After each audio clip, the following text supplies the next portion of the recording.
I hear this is easier in Finland.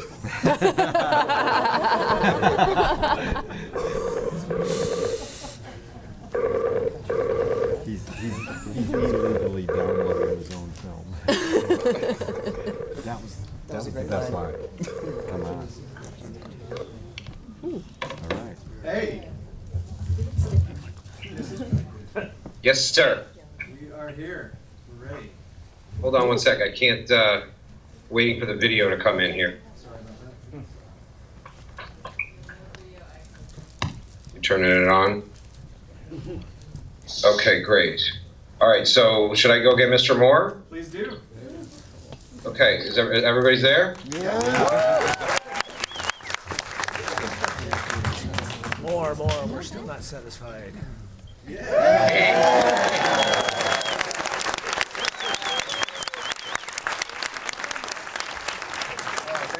Thanks for having me. I'm so sorry I'm not there, but I hope you enjoyed the film.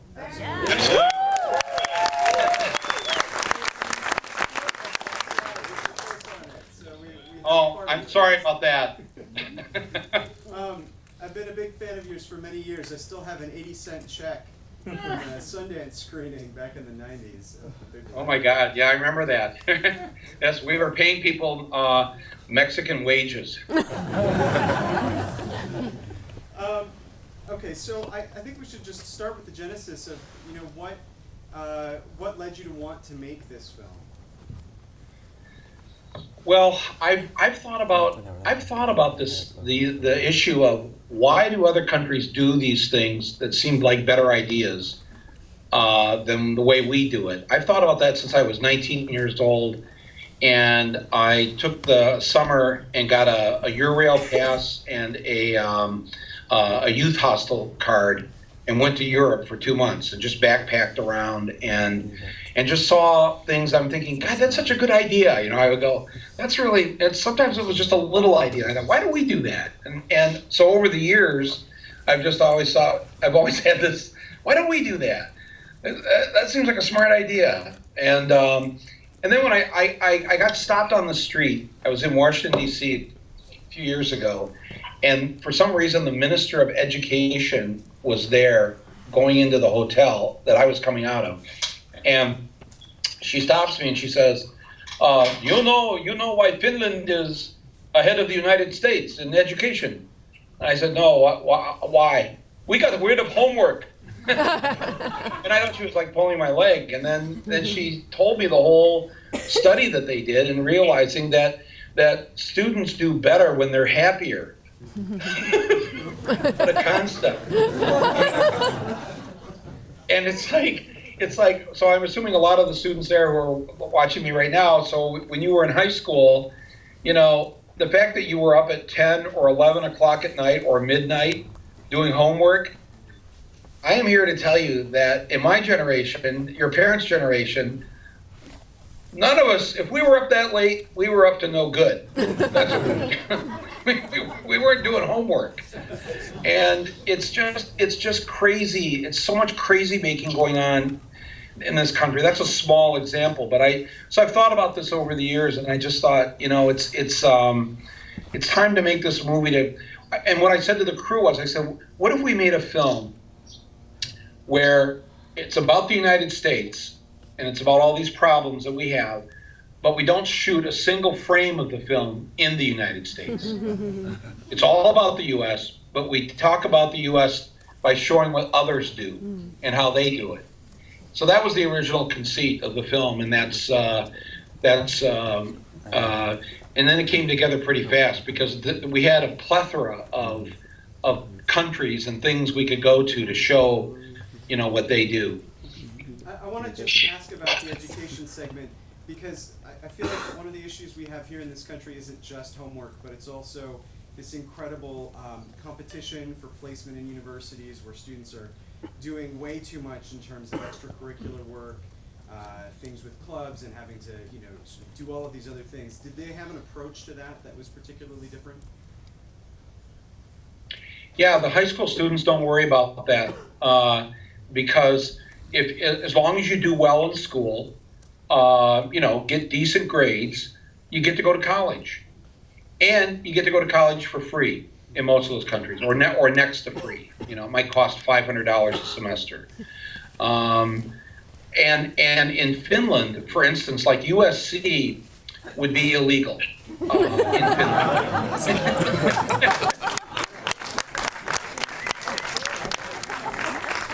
And I'm a big Trojan fan, by the way, just so you know.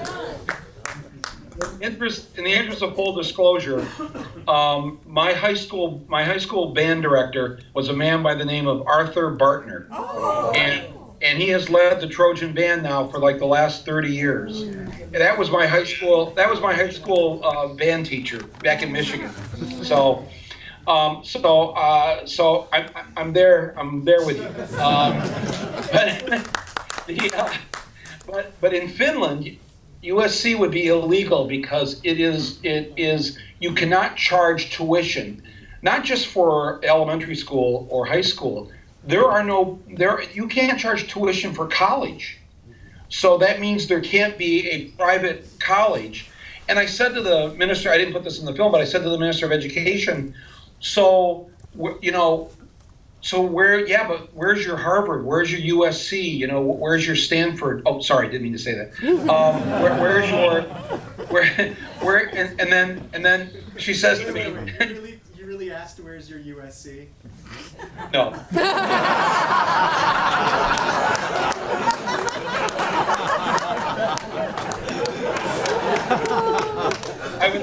I was hoping you would catch that. One thing I will never do, I will not lie to you. No, but she says to me, she goes, we have 19 Harvards, meaning that all 19 universities. And I said to her, really, come on. I mean, that sounds good. That sounds good on the pamphlet. But, you know, if you, let's say I went to the University of Lapland, up where the reindeer are, that I would get just as good a job in a law firm as if I went to the University of Helsinki down in the capital. And she looked at me and she said, she's the Minister of Education, she goes, I went to the University of Lapland. Oh my God. Okay. So, but she said, no, but our goal is that they should all be Harvards, that nobody should get a lower form of higher education, that they should all strive to meet the same goals. And I just thought it was remarkable, and the fact that their students do so well. You know, I mean, look, I mean, I like living here. I'm happy to be an American.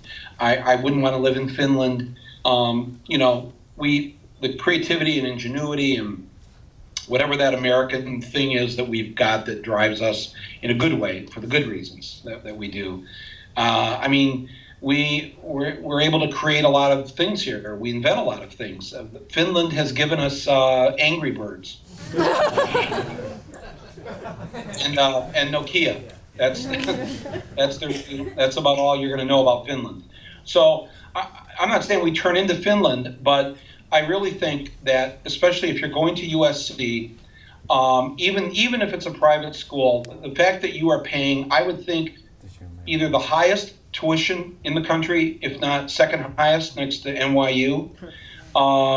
This is just wrong. And we've got to come up with a better system, because what I don't want the students to do is that when you graduate, to suddenly feel like you're in some sort of prison with shackles on you, and you've got to go take a job now that you're not going to like because you've got to start paying off these student loans. You know, you should have a couple of years to do nothing if you don't want to do anything, or go fall in love, or explore the world, or do whatever. But you're going to have to start paying back $100,000 plus in student loans, and I don't think any 22-year-old should have that on their neck. And frankly, I'm afraid that we won't get the next great invention or the next great cure or the next great whatever, because you're too worried about paying off your student loan as opposed to going out and inventing, exploring, coming up with that next great thing. And so I think that this is something that we should all be concerned about.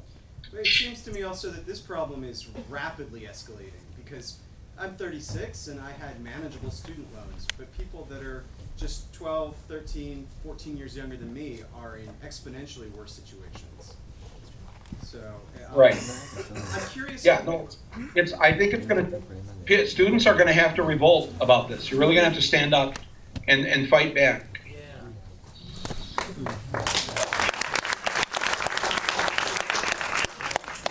I want to ask about your selection process for where you went, but I thought maybe you could also tell us in the process of that things that you would consider doing but then didn't, either for just time, resources, ideas that were overlapping with other things you were going to do. Tell us a little bit about mapping out how you wanted to do these. We had it whittled down to about 12 to 15 countries. I didn't want the film to be longer than 2 hours. I think films are too long these days. And so we filmed in 12 and we put 9 in the film. The 3 that aren't in the film they were all good, but I think these were better. They served the story better. What sort of other things were you looking at? We went to Estonia because you have a 3 times greater chance as the mother of dying in childbirth here in the U.S. than you do in Estonia, and I wanted to find out why that was. We went to Canada because they don't have computerized voting like we do, where you have all these questionable elections and hanging chads and all this other stuff. They still vote with a pencil and a white paper ballot. And everybody, when they count the ballots, everybody gets to see the ballots being counted. And then we went to Austria because they've lowered the voting age to 16, as have about a half a dozen countries now. These countries have found that by letting 16-year-olds vote, and starting that in high school, though when they become 18, they vote at a higher percentage between 18 and 30 than those countries where the voting age starts at 18. So they think the idea is that you should be able to vote at 16. Plus, if we're going to be in a war when you're 18, maybe you should have a say in that when you're 16.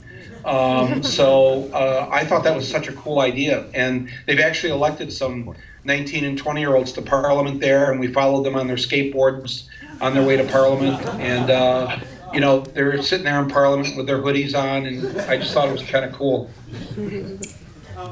Tell us about your reactions to a lot of things in this movie are very genuine. You can tell that, when something surprises you, it's an honest reaction. So that means that there's a certain amount of this research that has to be kept from you, right? I'm curious. That is correct.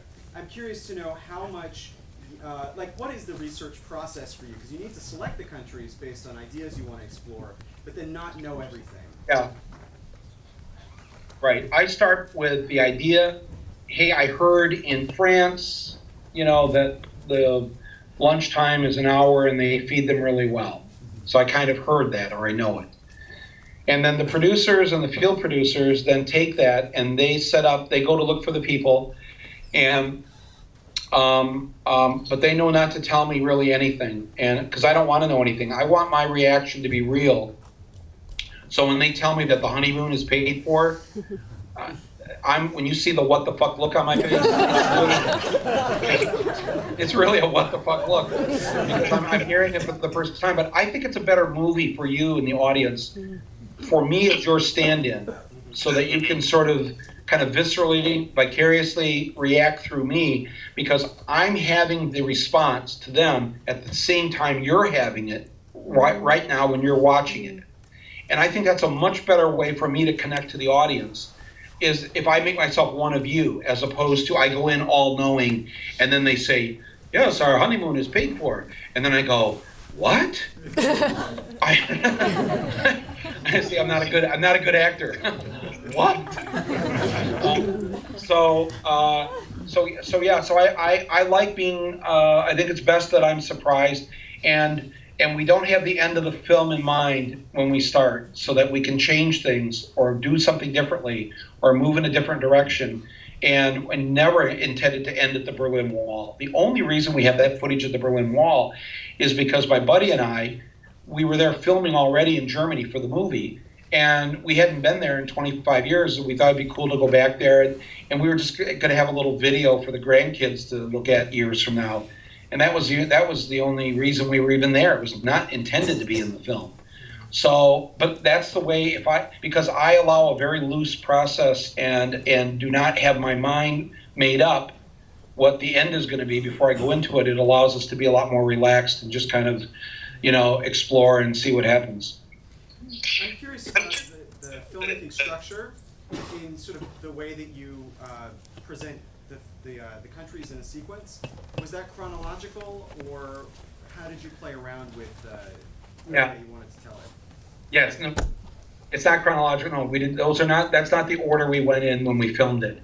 That's all done in the edit room. The thing with a documentary is you shoot the film first, then you write it, and it's obviously an ass backwards way to make a movie. It's a much harder way than a fiction film, because a fiction film you have a script, and people say the words you tell them to say, and then when you're in the edit room, you're following the script and the different takes that you've made, that you've shot that correspond to that script. So we write this in the edit room, and my editors, I really consider them co-writers, because their ideas are very, very valid and important to the process of making the film. And my editors too are really good with music, so a lot of the music cues that you hear in the film are their ideas.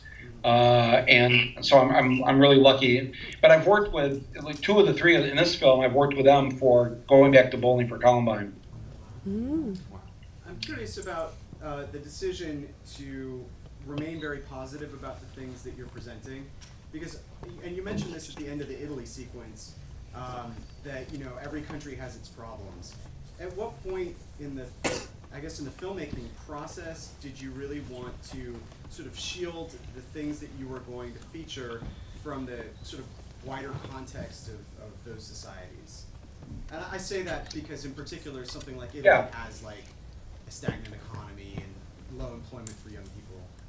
Lots of problems in Italy. Actually, lots of problems in all those countries. We weren't making a film about Europe or about those countries. And plus, it'd be weird, especially the way that we've treated the world in the last decade or so, for an American to come in pointing his finger going, now, you need to fix this. And you shouldn't be like that. And it's like, we need to be in the timeout room. Others should be living. So that would come off really weird.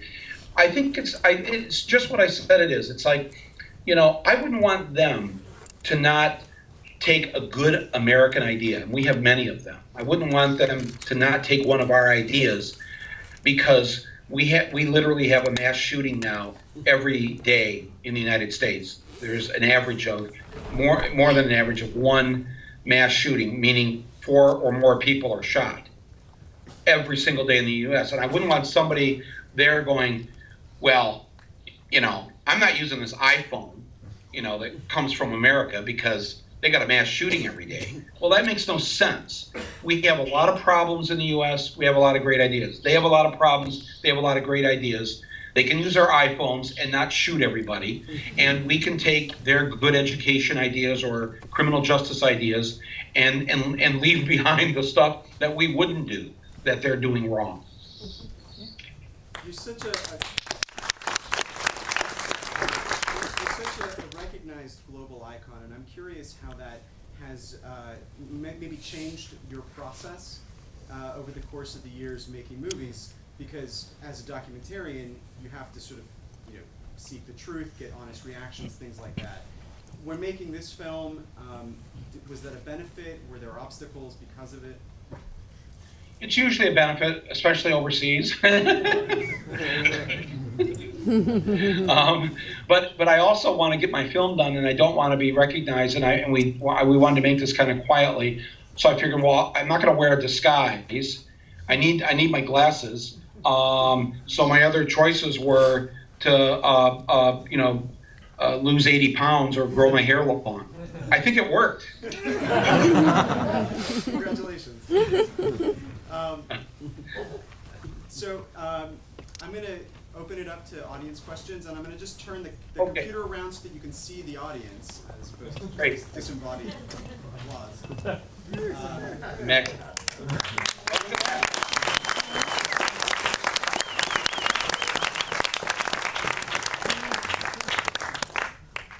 And if you can't hear the question, I'll just repeat it, but the microphone tends to be pretty good.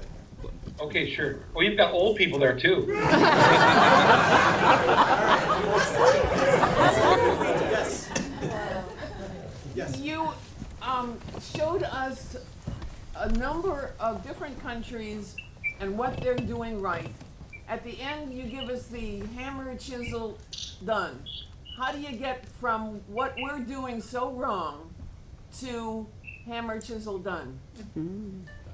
So she's asking, basically, how do we get from the point where what we're doing is so wrong to that hammer, chisel, done moment? How do we change our society back to what it could be? Well, oftentimes it takes that first person who says, I'm not giving up my seat on the bus. Or the woman that climbs the flagpole to take the Confederate flag down. I mean, all big changes throughout history have often started with just one person saying no. And then it's 10 people, and then it's 100 people. So it's a question to ask yourselves, what is it that you could do to make those changes? I know from the people who have already seen this film, I know parents who have already gone to their PTA to organize them to change the poison that's fed to kids at lunchtime. So that can happen on a local level. On a national level, we need to pass the Equal Rights Amendment for women. We were 3 states short. We can make that happen. We need to change the drug laws. That's, I think, going to be on the ballot next year in California. You got rid of your 3 strikes and outlaw in your last election. Because you had created a prison industrial complex in the state of California. So these things can change, and they change by people doing something, not just talking about it. And sometimes you have to risk yourself a little bit. You have to take a bit of a risk. But I would encourage, especially students. Students should be having student loan strikes. And if you're out of school, they should be organizing a strike against these banks and these rip-off loans that you had to pay and are having to pay for your education. I think this is all wrong. And I know they've been active up in Berkeley over the years against these tuition increases. But it really is, you can't get away with that in Europe. You try to raise or even enact the tuition, they'll go crazy. And the Board of Regents in California and elsewhere know that people won't go crazy. But in my day, people my age went to Berkeley for free. Wow. They went to UCSD for free. They went to Cal State for free. It was free. And how did we go from that to this crazy situation that we've got right now?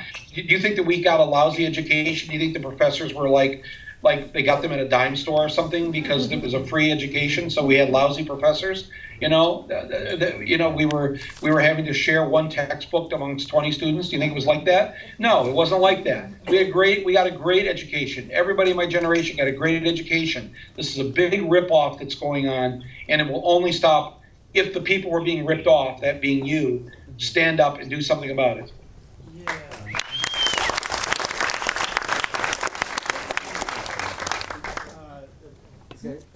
It's fine. Yeah, the two of you. When you say it's a big ripoff, where do you think the money is actually going? I'm not being sarcastic because I've often wondered this. My college tuition was 1/5 of what it is at my school where I graduated 20 years ago.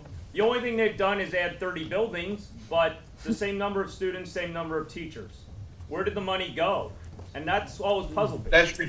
Well, on your campus, that's your job. That's your job to find that out on your campus.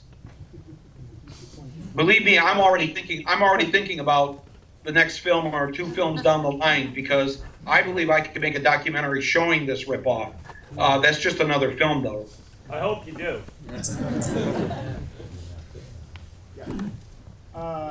So in terms of standing up and protesting, obviously in the last decade between Ferguson and 99%, there's been a lot of protests that have been ineffective.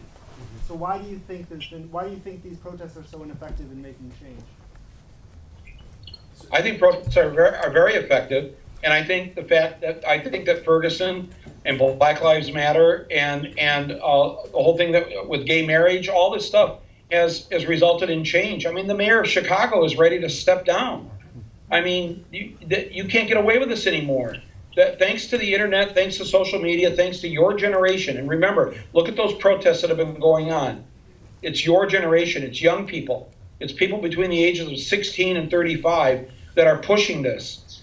It's how Obama got elected. There was such a record number of young people that showed up in 2008. So I'm a big believer that these things matter and these things work. Yes. Your films are so comedic and funny. When dealing Thank with you. really serious and dark topics, often like almost immediately after they happen, in times where it seems like they're too fresh to laugh at them, how do you accomplish that? Is it more in the beforehand, in the shooting, and the editing? And why do you think it's important to do comedy in your documentaries? Well, I think comedy and humor is one of the great vehicles to deliver a message. It's not used enough. I think satire is devastating. I think it's one of the greatest political weapons ever invented. It's nonviolent.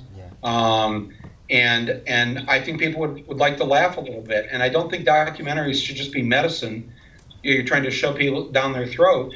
I think there's got to be a spoonful of sugar to help that medicine go down.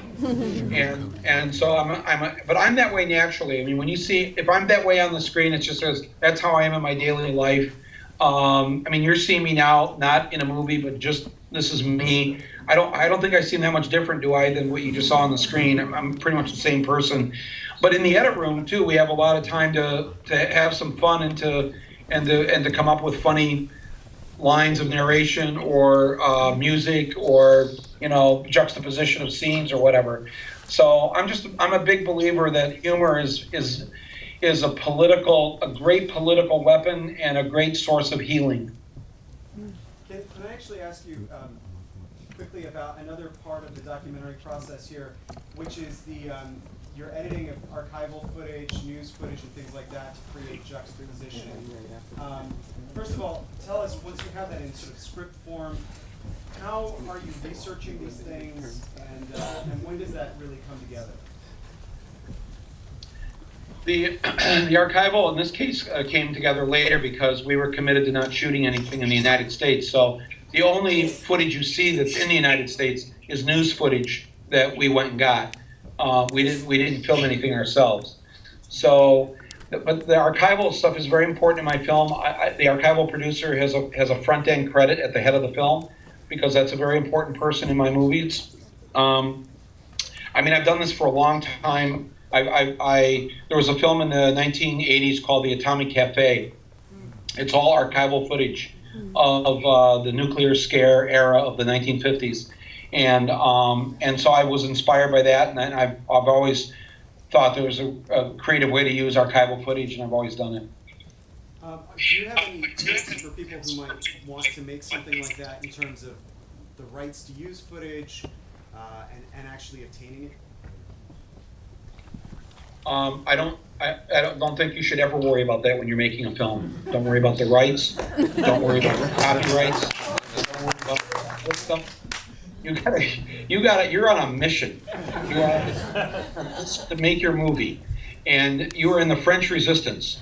And the Nazis are 20 miles outside of Paris. And you've got to get to work.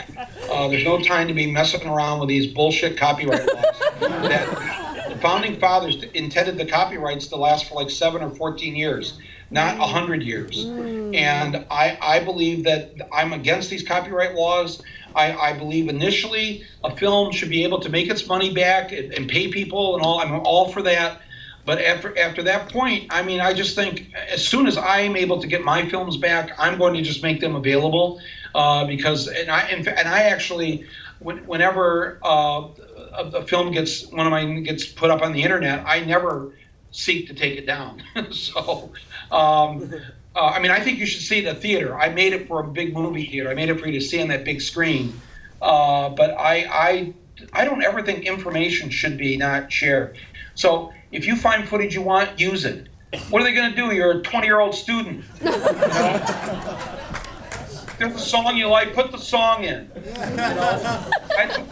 My first film, I put all this music in my first film. I didn't have any rights to it or anything because I knew my job was to make a great film. By putting the music in that I wanted to put in without getting permission, I just gave myself permission because I wanted to make a great film. Warner Brothers saw that movie and bought it. Wow. And then, and part of the deal with Warner Brothers is they had to go get permission and pay for the music. So that's what you should be thinking about. Just say to yourself, Warner Brothers is going to pay for this later.